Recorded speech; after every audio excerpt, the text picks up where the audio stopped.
भाव समझना है कि राधा गोविंद देव जी, राधा दामोदर जी, राधा बांके बिहारी, राधा वल्लभ जी, राधा रमण जी या राधा गोपीनाथ जी वही प्रभु हैं। अलग अलग भक्तों की कुंजों में जब गए तो उन्होंने अलग अलग नाम रख दिया, प्रभु वही हैं। गलबहियां दिए हुए गोपाल भट्ट जी की कुंज में तो राधा रमण जी, स्वामी हरिदास जी की कुंज में तो राधा बांके बिहारी, हरिवंश चंद्र जी की कुंज में तो राधा वल्लभ जी। अलग अलग महापुरुषों ने जो भगवान को दुलार किया तो अपने दुलार से नाम रख दिया, लेकिन है कौन? है तो वही प्रिया प्रीतम है ना। राधा वल्लभ जी तो घोर पापी में भी विराजमान है। ये क्रूरापि पापिनो न च सताम संभाष्य दृश्यास्ते सर्वान वस्तु तया निरीक्ष परम स्वाराध्य बुद्धिर्मम, परम स्वाराध्य बुद्धिर्मम। मेरे राधा वल्लभ लाल सब में, फिर वो तो राधा वल्लभ है ही। तो हम जहां भी देखें जय राधा वल्लभ लाल की, जहां प्रिया प्रीतम विराजमान हो राधा ही वल्लभ जी हैं। अच्छा, जो रूप है तो अभी भावना लगाने के लिए है। जो प्रभु का स्वरूप है वो इन सबसे विलक्षण है। जितने भी रूप आप देख रहे हो इन सबसे विलक्षण है। जैसे श्याम, तो श्याम सुंदर की श्यामता त्रिभुवन में किसी से प्रमाणित नहीं की जा सकती। जैसे महापुरुषों ने कहा कि ठाकुर जी के श्रीअंग की कांति कैसी, बोले नील मेघ के समान श्यामल कांति। तो क्या हमने नील मेघ को देख लिया तो श्री कृष्ण के श्रीअंग को देख लिया क्या? नहीं।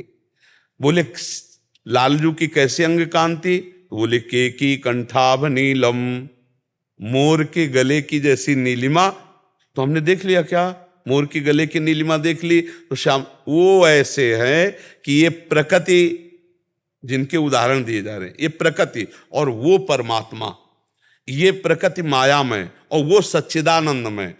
सच्चिदानंदमय देह का जो सच्चिदानंदमय श्याम रंग है वो प्रकृति से कैसे जोड़ा जा सकता है?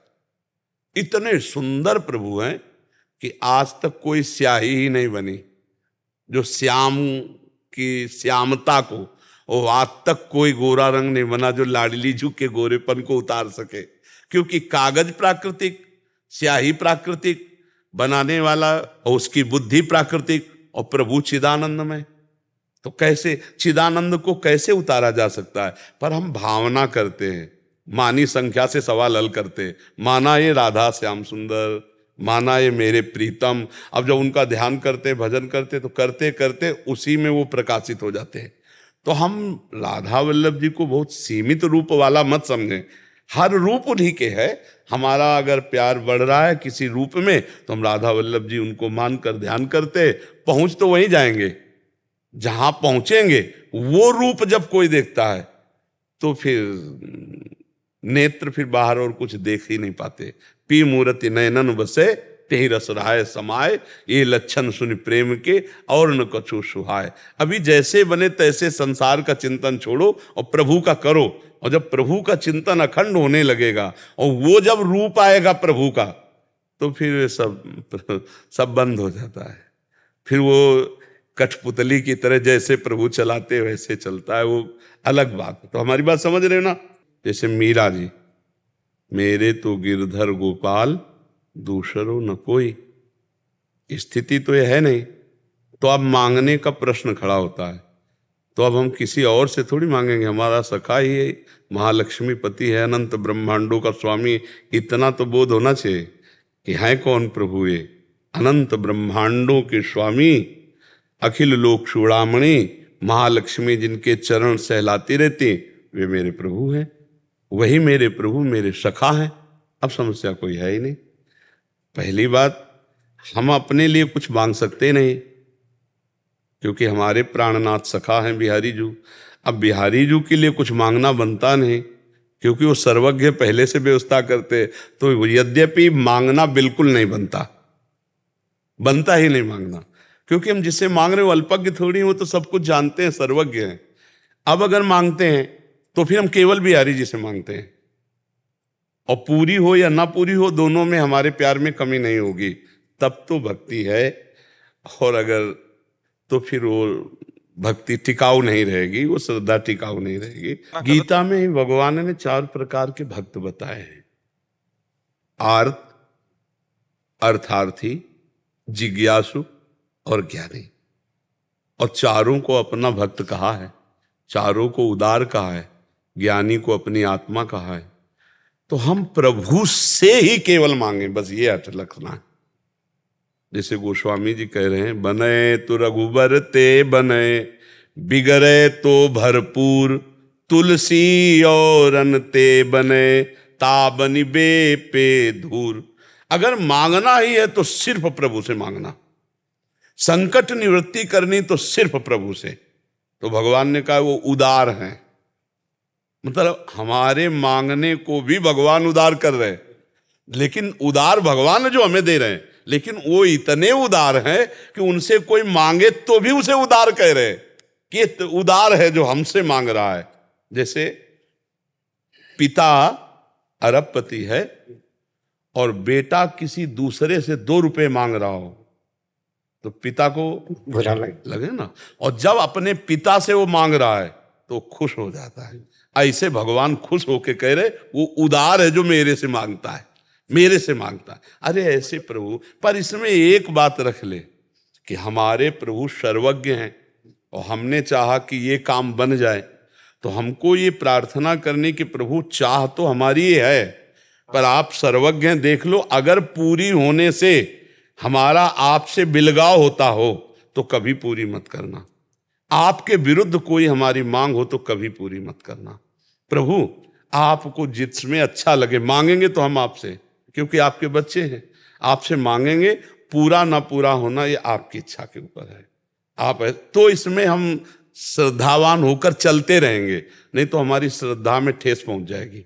जैसे हमने चाहा कि प्रभु तो जरूर हमारी बात ये पूरी कर देंगे, और उनको लगा कि पूरी करने में ये विषय संसार में फंस जाएगा और उन्होंने पूरी ना की, तो आपको फिर लगेगा ना कि भगवान ने मेरी बात नहीं। हम गृहस्थ हैं गुरुदेव जी, और न चाहते हुए भी भगवान से मांगना पड़ता, हम मानते हैं ये बात, क्योंकि जब तक ज्ञान नहीं होगा, जब तक ज्ञान नहीं होगा तब तक मांगना पड़ेगा। नहीं तो मालिक ठाकुर जी हैं, मुनीम आप हैं, तो घाटा और मुनाफा ठाकुर जी का, आपको क्या मांगने की जरूरत है। बात देखो, नाथ सकल संपदा तुम्हारी, मैं सेवक समेत सुत नारी। तो भगवान गीता जी में कहते हैं तुम केवल मेरा अनन्य चिंतन करो, योगक्षेम का वहन मैं करूंगा, तो विश्वास कर लो, मांगने की जरूरत क्या है। अनन्यश्चिन्तयन्तु माम ये जनाः परिपासते, तेषां नित्याभियुक्तानां योगक्षेमं वहाम्यहम। तो हमें विश्वास नहीं हुआ ना वहाम्यहम का, चलो हम मांगते हैं। प्रभु ने उसकी भी छूट दी, पर हम प्रभु को छूट दे दें, पूरी हो तो जय जय, और ना पूरी हो तो जय जय। आप मंगल भवन हो, जिसमें हमारा मंगल हो वही आप करेंगे। हम लाख बार मांगे तो भी आप अपने ही मन की करना। तो हम ऐसे अगर चलेंगे तो भगवत प्राप्ति भी हो जाएगी और हमारी कामनाएं शांत या पूर्ण हो जाएंगी। भगवान कामना पूर्ण जब नहीं करते तो उसको नष्ट कर देते हैं, वो कामना हमको फंसाने वाली होती है। हमें लगता है कि नहीं यार, इसको पूरी होने में क्या फंसते हम, लेकिन उनको पता है कई तरह की बात होती है। कभी कभी वो पिटवा कर प्रतिकूलता और विपत्ति देकर अपनी तरफ दौड़ाते हैं, क्योंकि हम लोग बड़े वैसे हैं। हाँ, मतलब हम तो देहाती भाषा में कहते हैं चिपकू स्वभाव, नहीं, छोटी छोटी विषयों में हम लोग चिपक जाते हैं कि बोले यार हम जिंदगी में इसके बिना नहीं रह सकते। कितनी ऐसी बातें हैं जिनके बिना हम नहीं रह सकते। एक पेस्ट में बोले हम तो केवल अमुक पेस्ट ही करते हैं, मतलब हमारा एक चिपकू स्वभाव है, पकड़ने वाला स्वभाव है। तो हमने क्या क्या पकड़ रखा है, आप देखो। हमें सबसे मुक्त होना इतना पकड़ रखा है कि भगवान न छुड़ावे तो जन्म जन्म लग जाए, हम छोड़ न पावे। तो भगवान हम जब शरण में हैं तो हमको विषय भी देंगे पर हमको वैराग्य भी देंगे, क्योंकि भगवान की शरण में वैराग्य के बिना भगवत प्राप्ति नहीं होती। तो वैराग्य देने के लिए प्रतिकूलता देंगे। जैसे पुत्र से अधिक प्यार है, अब थोड़ा पुत्र का, हाँ, अब वो आपसे प्रतिकूल व्यवहार करेगा। क्योंकि आपका राग नष्ट होना है। जहां जहां आपका राग है, भगवान उससे राग रहित करने के लिए कभी कभी प्रतिकूल व्यवहार। तो अगर भक्त संतों का संग करता है तब तो उसका विचार सही दिशा में जाता है, नहीं तो गलत दिशा में चला जाता है, वो प्रतिकूल सोच जाता है, वो निगेटिव सोच उसको फिर वो भक्ति रहित कर देती है। तो हमें ये प्रार्थना आपसे करने की, मांगिए पर भगवान के भरोसे होकर परिणाम को भगवान के ऊपर छोड़ दीजिए, तो उससे बड़ा मंगल रहेगा। जैसे अभी कल की चर्चा में था, प्रचेता गणों ने 10,000 वर्ष तक जब रुद्र भगवान के उपदिष्ट स्तोत्र का गायन किया तो उनका अंतःकरण पवित्र हुआ, वो आत्मबोध को प्राप्त हुए। भगवान श्री हरि का दर्शन भी हुआ और आत्मबोध को भी प्राप्त हुए। तो हमें ये चाहिए कि हमें साधन करना है। जो लोग संतों का संग नहीं करते, गुरुजनों के कृपा पात्र नहीं होते, वो इन्हीं सब बाहरी बातों, अंदर तो समझ नहीं पाए श्लोक का भाव, बाहरी बातें जो हमें करना चाहिए वो छोड़ दिए और जो नहीं करना चाहिए वो कर रहे हैं, और बातें ज्ञान की कर रहे हैं, अनुभूति कुछ नहीं, वो एकदम पाखंड हो जाता है। एक बात ये समझना है कि बिना क्रिया के 1 मिनट भी कोई शरीर नहीं रह सकता। आप ऐसे हाथ पैर बांध दो और बैठाल दो ऐसे, बोले अब क्रिया हो रही है अंदर, देखो शरीर अगर क्रिया नहीं कर रहा तो अंदर क्रिया हो रही है। 3 शरीर है, अब सूक्ष्म शरीर से क्रिया हो रही, यार कब मुझे छोड़े, कब मैं, ये क्रिया तो हो रही है। और सुषुप्ति में भी क्रिया होती है, सोने में भी। अगर सुषुप्ति में क्रिया ना होती तो बोले यार कच्ची नींद जगा दिया हमें, मतलब नींद की भी एक क्रिया है जो पक्की होगी जाके, नहीं बोले आज खूब यार मस्ती से सोए। तो हम ये देखते हैं बिना क्रिया के कुछ है नहीं, और हम क्रियाओं में फंस गए हैं गलत क्रिया करके। अब हमको सही क्रिया करके गलत क्रिया का प्रायश्चित करना है, और जब सही क्रिया हुई तो उसका कर्ता, जब निर्मल हृदय होगा ना, उसका कर्ता और भोक्ता भाव गया, अब वो अपने स्वरूप को आ गया। जैसे एक कांटा लग जाए तो हमें कांटा और कांटे की आकृति जैसा ही यंत्र चाहिए, और उससे जब हम निकाल लेंगे तो वो गड़ा हुआ कांटा भी फेंक दिया और जिससे निकाला था उसको भी फेंक दिया। तो शरीर राग में हम फंसकर असद आचरण कर रहे हैं, गंदे हंसने वाले। अब हम शरीर से सद आचरण कराएंगे, असद आचरण का त्याग किया, फिर सद आचरण का कर्ता भाव त्याग हो गया। अब वो बचा अपने स्वरूप में।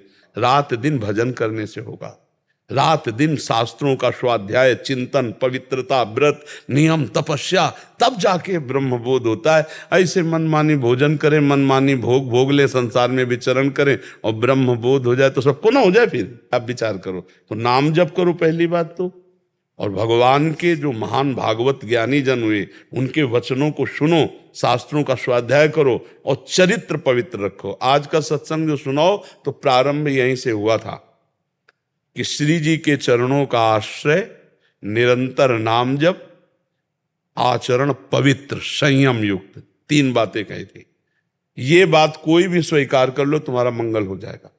भगवान के चरणों का आश्रय और नाम जप, और तुम्हारा चरित्र आचरण पवित्र हो, बस फिर आप निकल जाओगे। भले हम माला 2 माला 4 माला नाम जप कर ले, आश्रय भोगों का है, रुपया पैसा संसार का, भगवान का आश्रय नहीं, भोगों का आश्रय, और बहुत ही मनचला स्वभाव है, जो देखा उसी में फिसल गए। और 2-4 माला भाई नाम जप कर लिया, तो इससे तो बात नहीं बनेगी। नाम जप हुआ घड़े में पानी डालना, और अंदर है छेद, तो तुम्हारा घड़ा कभी भरेगा ही नहीं, कभी तुम्हें आनंद का अनुभव ही नहीं होगा। तो आप कहोगे भजन करते हैं 20 साल हो गए, नहीं, सही ढंग से चलो। अगर छेद नीचे से घड़े के बंद कर दो, 5 बूंद डालोगे, फिर 5 बूंद डालोगे तो एकत्रित होना शुरू हो जाएगा। तो इसीलिए आचरण पवित्र, कि ब्रह्म ज्ञान, भगवत प्रेम, ये बहुत ऊंचाई पे रखा हुआ है। ये ऐसे नहीं है कि आप ऐसे तोड़ो और खा लो, बहुत ऊंचाई पे है। उसके लिए आपको चरित्र पवित्र रखना पड़ेगा, नाम जप करना होगा, दूसरों का उपकार करना हो। ये देह मिली है, दूसरों का माता पिता परिवार ये तो अपने है ही है। गली चलते अगर किसी पशु पक्षी की भी सेवा करनी पड़े तो हम उसके लिए भी राजी रहे, तब जाकर हमारा हृदय पवित्र होगा। फिर हमको भगवान गुरुदेव की कृपा से ये जो तत्वबोध है, ये तत्वबोध है, अकर्ता स्थिति अभोक्ता स्थिति, ये तत्वबोध है, ये तब होता है जाकर के।